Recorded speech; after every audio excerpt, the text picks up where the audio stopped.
30 people sat around my dining table, waiting for Thanksgiving dinner, when my mother-in-law lifted my turkey off the counter and announced with a sneer, "Oh dear, this is dry and peppery.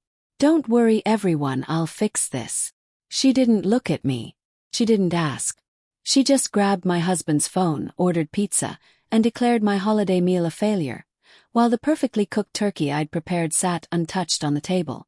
And my husband, David, said nothing. He stood there nodding, while his mother humiliated me in my own home. That was the moment I realized that no matter what I did, I'd married a mama's boy, and she'd still treat me like I stole her son. But the humiliation at dinner wasn't even the worst part. After everyone left, she went into my kitchen, rearranged it, and threw away my grandmother's handwritten recipe cards, 60 years of family history, because they looked cluttered. When I told David it was either counseling or separation, he called his mother to complain about my unreasonable demands, while I was standing right there. That's when I knew I wasn't fighting for a marriage. I was fighting for basic respect. The next day I didn't shout. I didn't cry. I quietly packed my things, froze our shared accounts, and called my attorney. That evening, David screamed, and his mother's face went white. If you've ever dealt with a monster-in-law who treated you like the hired help in your own life, or a partner who chose mommy's control over your peace, stick around. What happened next shocked everyone. This is my raw story of how I set myself free from a toxic relationship that almost destroyed me. And before we continue, hit the subscribe button to uncover the twists in my journey of self-discovery. And let me know in the comments section where you are watching from. I'm Sarah Michelle Bennett, 30 years old, and I should have seen the red flags from day one. 3 months into dating David, I was at his apartment when his mother, Linda Rose Bennett, walked in with her own key. No knock, no warning, just breezing through the door like she owned the place. "Surprise! I brought dinner," she announced, setting down bags of takeout while eyeing me like I was trespassing. David just smiled and said, "Mom, you remember Sarah." That key should have been my first clue. Fast forward to our wedding planning, and Linda didn't suggest anything, she commanded. "We're using traditional family colors, burgundy and gold," she declared during our first venue visit. When I mentioned my preference for blush and navy, she actually laughed. "Oh honey, this is a Bennett family wedding. We have standards." David nodded along like a bobblehead. "Mom has good taste," he said, completely dismissing my vision for my own wedding. I spent my engagement fighting for scraps of input on my own special day. But the real violations started after we moved into our suburban home in Riverside, Ohio. A house I and David paid equally for. Linda would arrive unannounced, let herself in with the spare key David insisted she have, and immediately start helping by either rearranging something, including my kitchen cabinets, or finding something to criticize. "David looks thin. Are you feeding him properly?" She'd inspect my refrigerator like a health inspector, criticizing my meal planning. David's response was always the same. "That's just how she is. Try to get along, she's my mother." The financial control attempt came early. Linda insisted we add her name to our joint account for family emergencies. I put my feet down and flat out refused. She spent months bringing it up at every family dinner. What if something happens to David? I need to be able to help. The manipulation was relentless. Linda didn't just cross boundaries, she demolished them. Every holiday became her personal stage.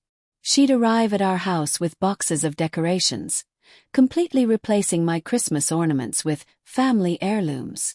My beautiful silver and blue theme disappeared under her gaudy red velvet bows and golden angels. "These look so much more traditional," she'd say, packing my decorations away like they were garage sale rejects. My career became her next target. At David's birthday dinner, she announced to the entire table, "Sarah doesn't need to work so hard. She should focus on giving us grandchildren." When I tried to explain rather embarrassingly that we were trying, she waved me off. A woman's first priority is family. David just cut his cake, pretending not to hear. But the comparison game cut deepest. David's ex-girlfriend was such a good cook. she'd say while I was literally cooking dinner. My friend's daughter-in-law just got promoted to senior manager. Such an accomplished girl. The cruelest part. She started cooking meals and bringing them over, replacing the lunches I'd packed for David. I just want to make sure he's eating well, she'd say, as if my cooking wasn't good enough for her precious son. Understanding David meant understanding his twisted relationship with his mother. After his father died when he was 12, Linda turned her only child into her emotional husband. David had been trained his entire life to prioritize his mother's needs above all else. "She means well," became his mantra whenever I complained. "It's easier if we just go along with what she wants." But it wasn't easier for me, it was soul-crushing. When I suggested boundaries, David would panic. "I can't upset her.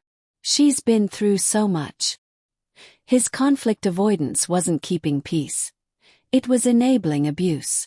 My friends stopped coming over because Linda would inevitably show up, taking over conversations and making everyone uncomfortable.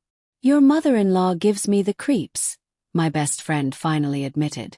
I was becoming isolated in my own life, and David couldn't see it. The final invasion of privacy came when Linda somehow knew about my private medical appointments. "Any good news yet?" she'd ask with a knowing smile after my gynecologist visits. When I confronted David, he admitted he'd been updating her on our family planning progress. My own medical information wasn't safe from his mother's prying eyes. I was trapped in a marriage with two people, and I was losing every battle. The phone call came on a Tuesday evening in early November. I was finishing dinner cleanup when David handed me his phone with that apologetic look I'd learned to dread. "Mom wants to talk to you about Thanksgiving." "Sarah dear." Linda's voice oozed fake sweetness through the speaker. "I've been thinking about Thanksgiving, and your house is so much more central for everyone. It's big enough for the entire family, and honestly I'm getting older. It's becoming harder for me to host these big gatherings." The guilt trip was immediate and expertly delivered. I felt the trap closing around me, but what could I say? That I didn't want to host. That would make me look selfish. Before I could even respond, David was nodding enthusiastically. "That's a great idea, Mom. Sarah would love to host, wouldn't you, honey?" He didn't ask. He volunteered me like I was community property. "Well, I suppose we could," I started, but Linda was already steamrolling ahead. "Perfect. I'll start calling everyone. There's Uncle Robert and Aunt Margaret, your cousins, David's high school friends and their families, plus some ladies from my church group who don't have anywhere to go. Maybe 35 people total. Nothing you can't handle, I'm sure." 35 people. In my house. I felt my stomach drop, but David was beaming like this was the best news he'd heard all week. "See.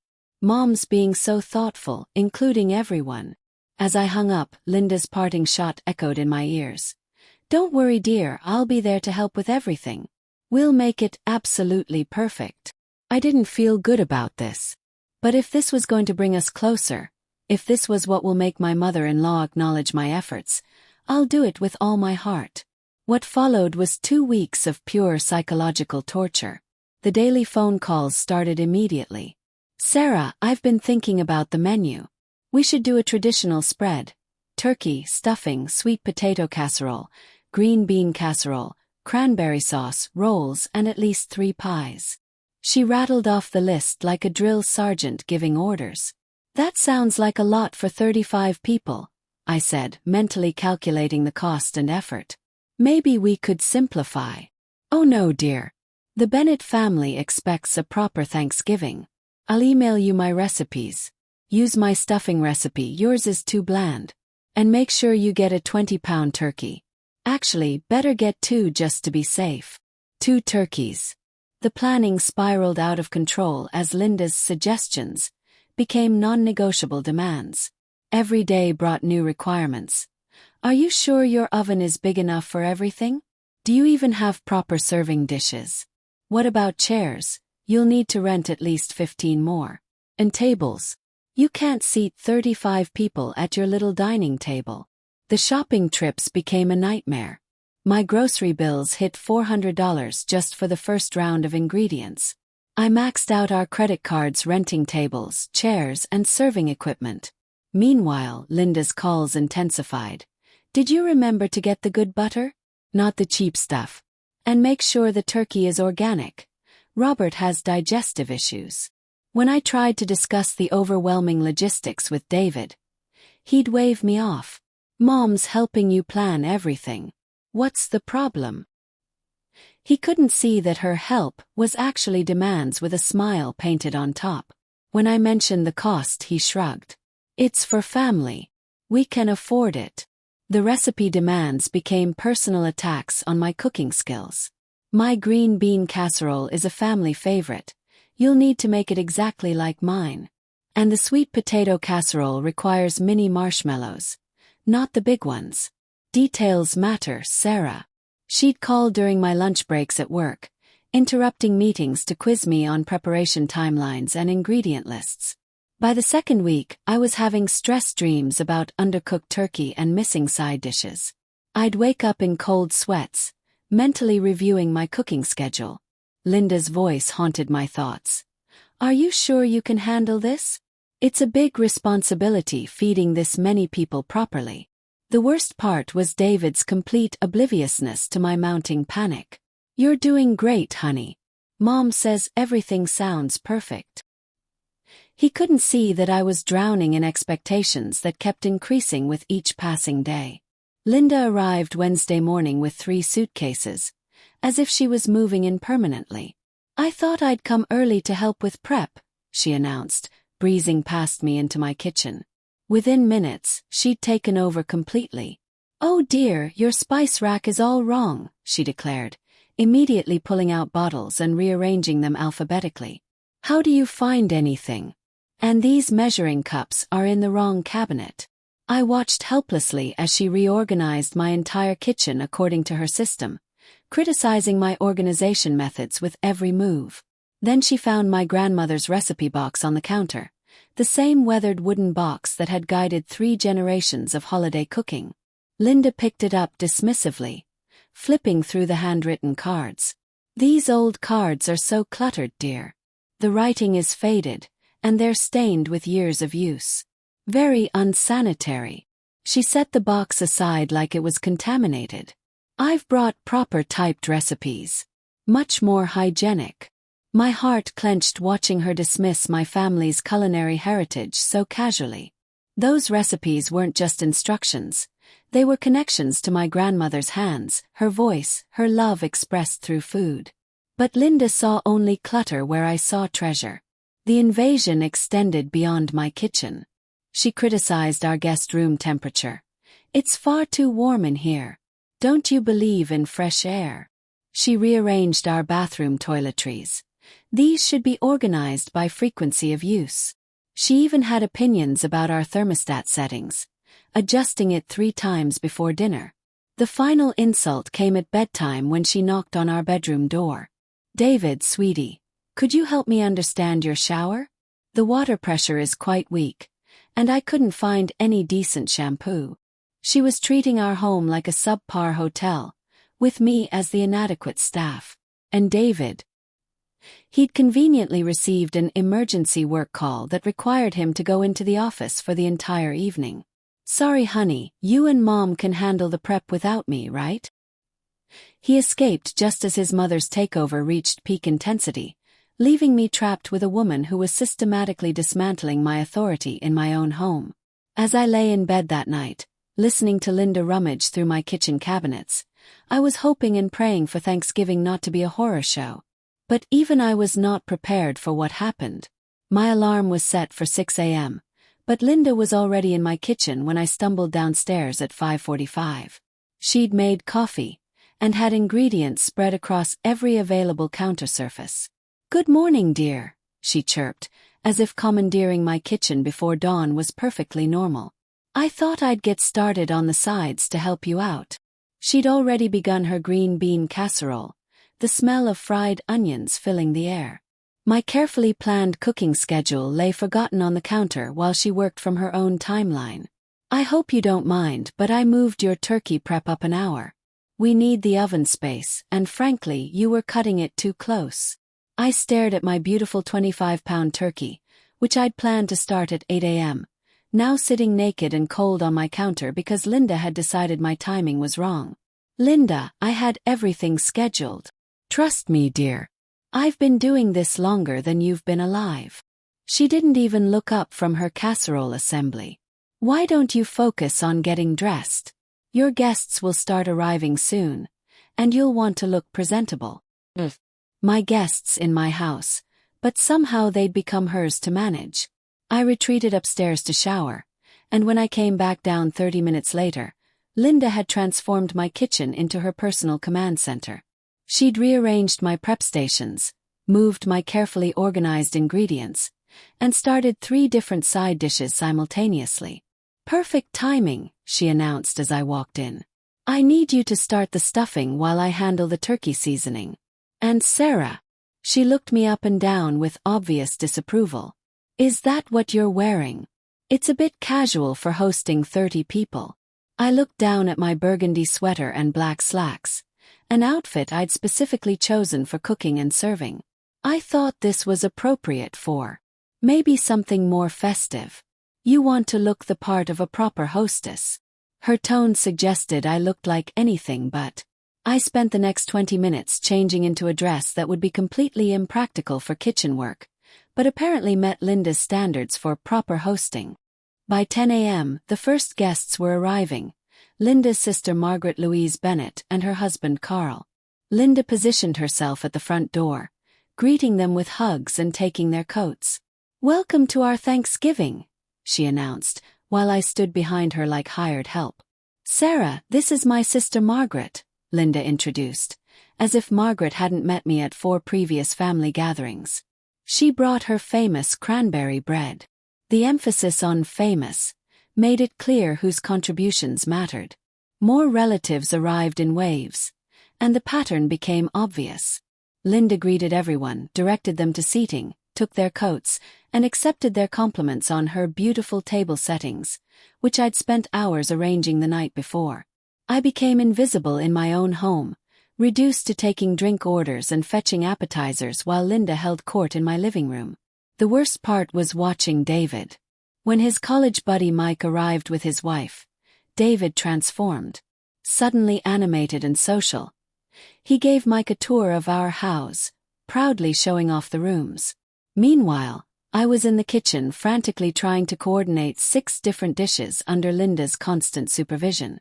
"Sarah, that oven temperature is too high," she called out, somehow monitoring my every move while entertaining guests. "And don't forget to baste every 30 minutes. I'd hate for the turkey to dry out."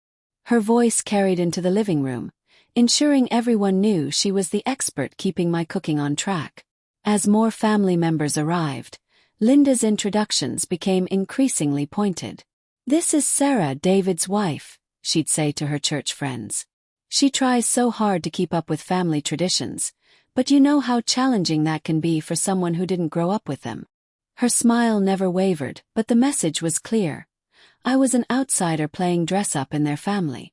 When David's cousin Jennifer arrived with her husband, Linda's volume increased. "Jennifer, you remember Sarah. She's hosting today. Well, we're hosting together really. Someone needs to keep an eye on things." The implication hung in the air. I couldn't be trusted to handle it alone. The kitchen became Linda's stage for demonstrating my incompetence. "My friend's daughter-in-law makes the most incredible stuffing," Linda told the gathered crowd while tasting my grandmother's recipe. "She uses this wonderful sage combination that just melts in your mouth. Different families have different standards, of course." She took another bite, her expression suggesting mine didn't meet those higher standards. But the financial humiliation cut deepest.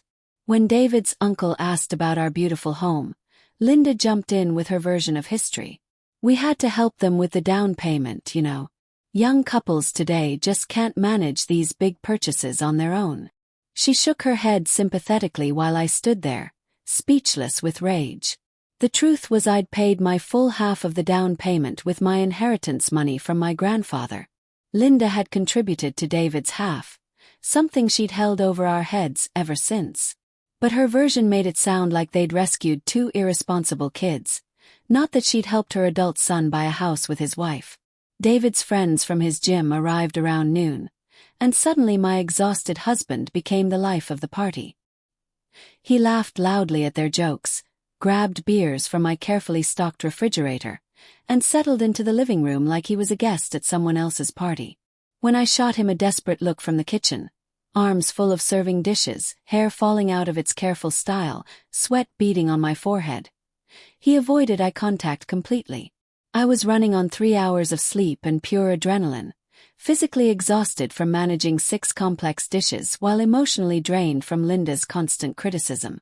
Every muscle in my back ached from bending over hot ovens, my feet throbbed from standing in heels for 4 hours, and my hands were raw from washing dishes between courses. But David was reclined on our couch, beer in hand, completely oblivious to my distress. At 3 p.m., the moment of truth arrived. My golden brown turkey emerged from the oven, and for one brief second I felt proud. It looked beautiful. Crispy skin, perfect color, and the meat thermometer read exactly 165 degrees. I'd done everything right, followed every rule, despite Linda's constant interference. But exhaustion had caught up with me. In my frazzled state, I'd accidentally overpeppered one section of the turkey while Linda was criticizing my basting technique, and the stress had made me second-guess the cooking time, leaving part of the breast slightly overdone. Most of the turkey was perfect. Guests were already commenting on how good it smelled, but Linda's eagle eyes immediately spotted the flaws. "Let's see how it turned out," Linda announced, positioning herself center stage as I carried the platter to the dining room. 30 pairs of eyes watched as she took her first theatrical bite, chewing slowly with exaggerated concentration. Her facial expression shifted from neutral to concerned to outright disappointed, each micro-expression visible to the entire room. "Oh dear," she said loudly, her voice carrying across the suddenly silent dining room. "It's quite dry and peppery." My heart stopped. I stood there holding the carving knife, watching 30 family members and friends shift uncomfortably in their chairs. At this point several guests had already taken bites and seemed to be enjoying it fine, but Linda made another pronouncement that further poisoned the entire moment. "Don't worry, everyone. These things happen when you're still learning. I'll just call Tony's Pizza," she continued, picking up David's phone like she was saving a disaster. "They deliver on holidays, and we can't let everyone go hungry." She was already dialing before anyone could protest, before I could explain that there were 6 other dishes on the table, before anyone could mention that most of the turkey was actually perfectly cooked. I stood there paralyzed, watching my mother-in-law try to order pizza for 35 people, not minding the Thanksgiving dinner I'd spent 2 weeks planning and 2 days cooking. The room buzzed with awkward conversations as people tried to pretend this wasn't the most humiliating thing they'd ever witnessed at a family gathering. On second thought, I suppose the other dishes will do. They're edible. Tasty enough, I guess. "Don't feel bad, dear," Linda said, patting my arm with fake sympathy. "We all have learning experiences. That's why it's good to have someone with experience here to help." I turned to David with desperate eyes, silently begging him to defend me, to point out that most of the turkey was fine, to mention the 6 other delicious dishes I'd prepared, to say anything that acknowledged I was his wife being publicly humiliated by his mother. He looked at me for exactly 3 seconds, then shrugged and turned away. "Mom, you're right. We can make do with the other dishes," he said. The guests began thanking her, actually thanking her for fixing the situation. "Linda, you're so quick-thinking," Margaret said. "Always prepared for anything." David's Uncle Carl nodded approvingly. "Good save, Linda. You really know how to handle a crisis." Crisis. My Thanksgiving dinner had been declared a crisis that Linda heroically solved, and everyone was grateful to her for rescuing them from my failure. Never mind that people were still eating my perfectly good stuffing, my delicious mashed potatoes, my grandmother's green bean casserole. The narrative was set. Linda saved Thanksgiving from Sarah's disaster. I walked to the guest bathroom on shaking legs and locked the door behind me.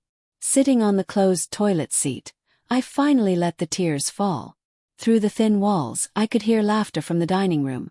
Not uncomfortable, awkward laughter, but genuine amusement as Linda regaled everyone with stories about other cooking disasters she'd heroically resolved. My husband's voice rose above the rest, laughing at something his mother had said. The same man who'd eaten my cooking for 6 years, who'd complimented my turkey just last Thanksgiving, who'd promised to love and support me through everything, was out there laughing while I cried alone in my own bathroom. This wasn't just about a turkey. This was about a woman who'd systematically destroyed my confidence, invaded my home, and stolen my husband's loyalty. And she'd done it all while making everyone believe she was the hero of the story. By 4 p.m., guests were making their awkward exits. I watched from the kitchen window as couples whispered in my driveway, their faces a mixture of embarrassment and pity. Margaret hugged Linda goodbye with genuine warmth, then gave me a stiff, obligatory embrace. "Thank you for hosting," she said, the word hanging heavy with unspoken judgment. David's college friends were among the first to leave, mumbling excuses about traffic and early flights. Mike clapped David on the shoulder. "Tough break, man," he said quietly, as if my cooking disaster was something that had happened to David, not something I'd endured. The pitying looks followed me everywhere. "Don't worry, dear, we'll get this cleaned up," Linda announced as the last guest disappeared. She rolled up her sleeves like she was preparing for battle, surveying my kitchen with the critical eye of a general assessing a battlefield. "Why don't you go rest? You look absolutely exhausted." I did look exhausted. My beautiful dress was stained with gravy, my hair had completely fallen out of its style, and my hands were raw from hours of washing dishes between courses. But this was my kitchen, my mess, my responsibility. "I can handle the cleanup, Linda. You've done enough." The words came out sharper than I intended, but I was beyond caring about politeness. "Nonsense. Besides, I want to show you a better way to organize while we clean. Your system is so inefficient." She was already moving dishes around, establishing her preferred workflow. "David, why don't you watch the game with the boys? We women will handle this." And just like that, David disappeared into the living room with his cousins, leaving me alone with Linda and his 2 sisters, who immediately deferred to my mother-in-law's leadership. I couldn't take this, so I left them. And besides, I could use the help. An hour later, as I wiped down the counters, I noticed my grandmother's recipe box was missing from its spot near the coffee maker. I'd left it there that morning, planning to put it away after the guests left. "Linda, have you seen my grandmother's recipe box?" I asked, scanning the now spotless kitchen. "Oh, those old cards." She didn't even look up from organizing my spice cabinet, again. "They were falling apart, Sarah. Some of the handwriting was completely illegible. I threw them away with the other kitchen clutter." The world stopped. "You threw them away?" My voice came out as a whisper. "Trust me, it was for the best. Clutter just makes cooking harder, and those cards were ancient. You can find all those recipes online now, probably with better measurements and clearer instructions." I stared at her, my mouth opening and closing like a fish gasping for air. Those weren't just recipes. They were my connection to my grandmother Emma Rose Parker, who'd taught me to cook in her tiny Alabama kitchen. Every stain told a story. The chocolate smudge on her pound cake recipe from when I was 8, the flour fingerprints on her biscuit card from our last Christmas together. "Those were irreplaceable," I managed to say. "My grandmother wrote those herself. I've been cooking from them for 20 years. Linda waved her hand dismissively. "Sentimental attachment to paper clutter isn't healthy, dear. You'll thank me later when your kitchen stays organized properly." I rushed to the garage trash can, frantically digging through turkey bones and discarded pizza boxes, but the cards were gone. Linda had thrown them in the outdoor bin that morning, and the garbage truck had already come. 20 handwritten recipes, 60 years of family cooking history, my grandmother's legacy, all gone because Linda Rose Bennett decided they looked cluttered. David returned around 8 p.m. to a spotless house organized entirely according to his mother's preferences. Linda had left an hour earlier, satisfied with her complete domination of my home and my holiday. He found me sitting at our dining table, staring at the space where my grandmother's recipe box used to live. "The house looks great," he said, grabbing a beer from the refrigerator. "Mom really helped get everything sorted. She threw away my grandmother's recipes." The words came out flat, emotionless. I was beyond tears, beyond screaming, beyond any reaction that required energy I no longer had. David paused mid-sip. "What recipes?" "The handwritten ones. From my grandmother Emma. 20 recipes, including her cornbread dressing and apple pie. Linda threw them away because they looked cluttered." "I'm sure she didn't mean." "Stop." I stood up slowly, my chair scraping against the floor. "Just stop defending her. She humiliated me in front of 30 people, took over my kitchen, threw away my family history, and you said nothing. You did nothing." David set his beer down, his face already defensive. "Sarah, you're being dramatic." She was trying to help. The turkey was overcooked, and she ensured everyone still had a good time. "Everyone had a good time watching your mother destroy me in my own home." My voice was rising now, 6 years of suppressed anger finally breaking free. "It's couples counseling or separation, David. Choose." The ultimatum hung between us like a blade. David stared at me for a long moment, then shook his head. "You're being completely unreasonable.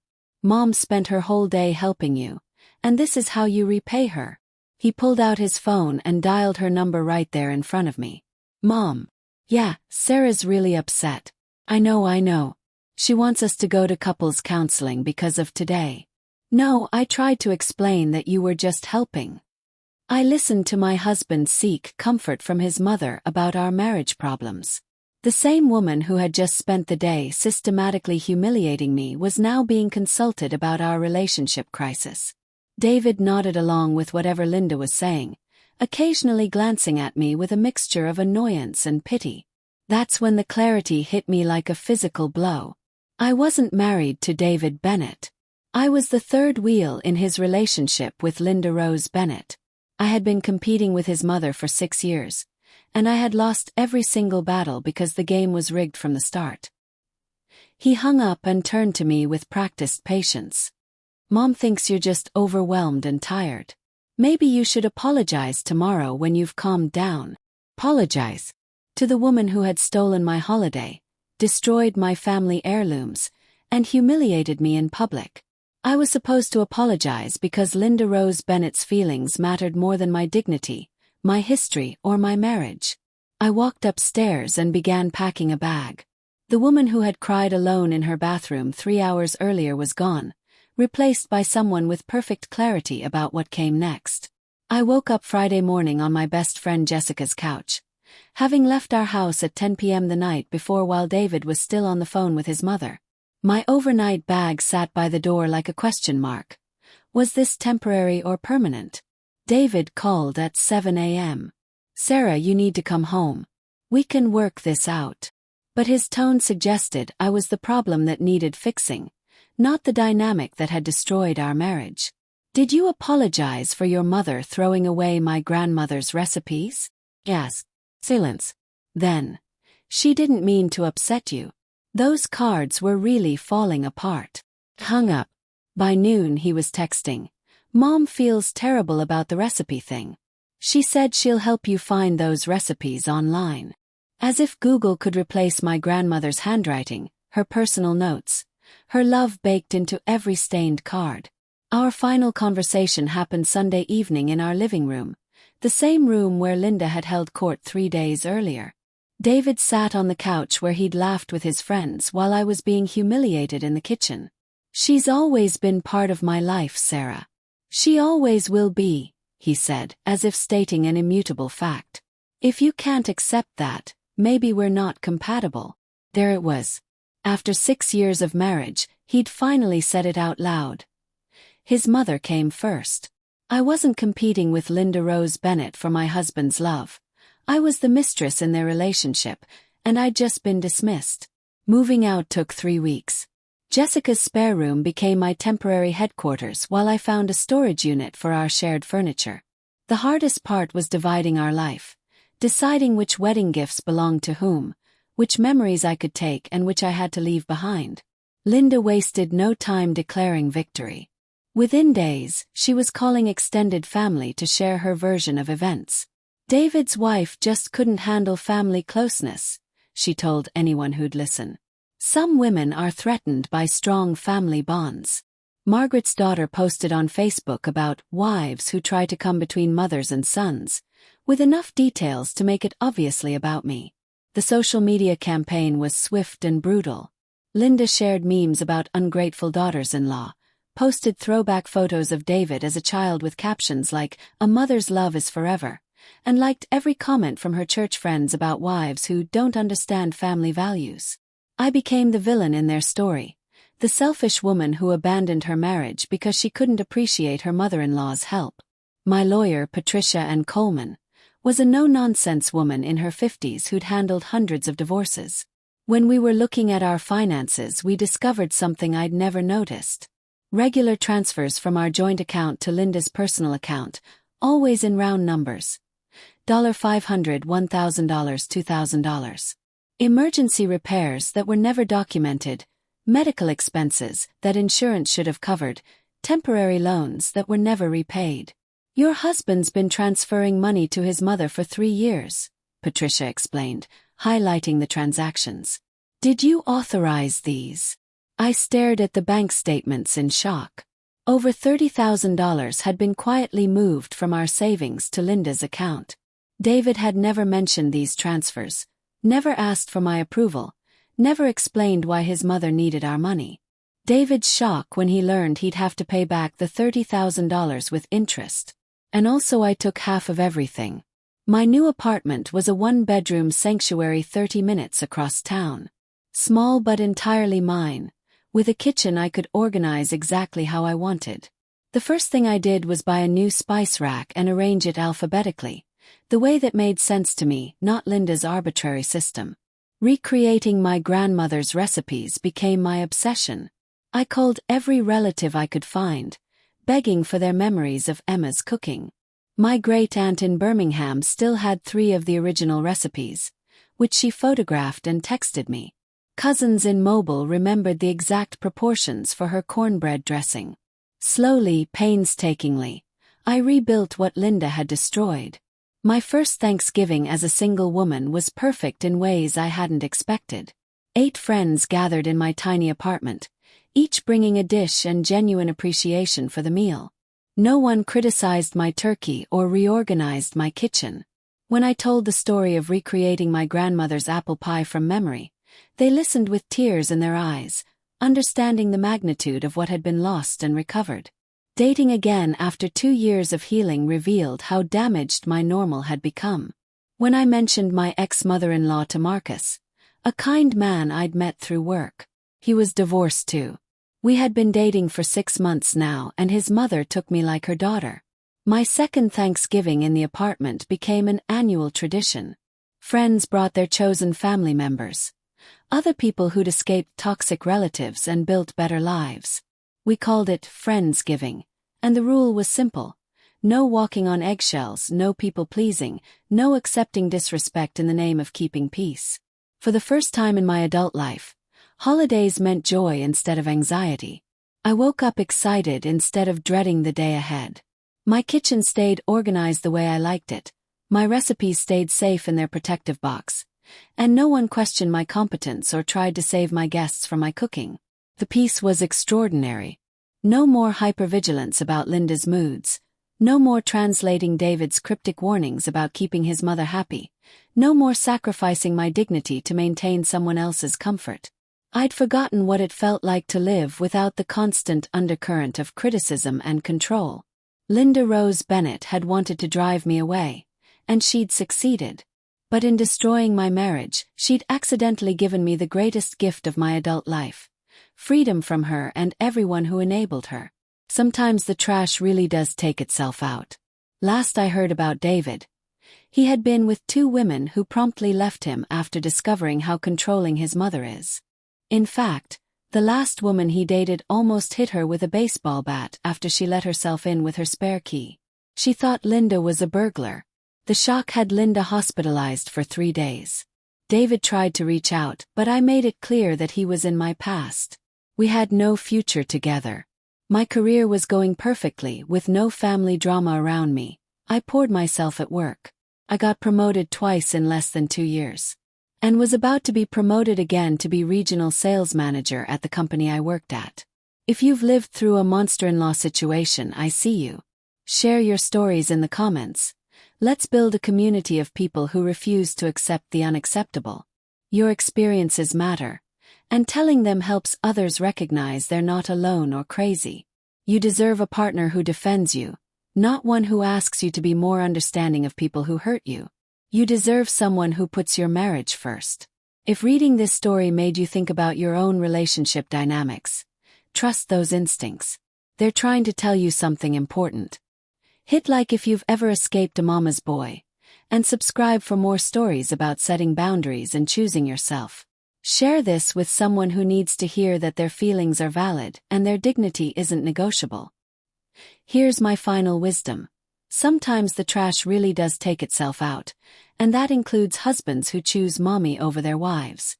Linda Rose Bennett thought she was destroying my life when she drove me away from her son.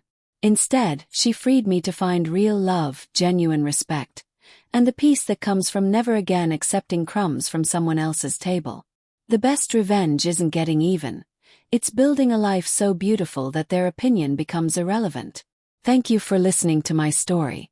Now go live yours on your own terms.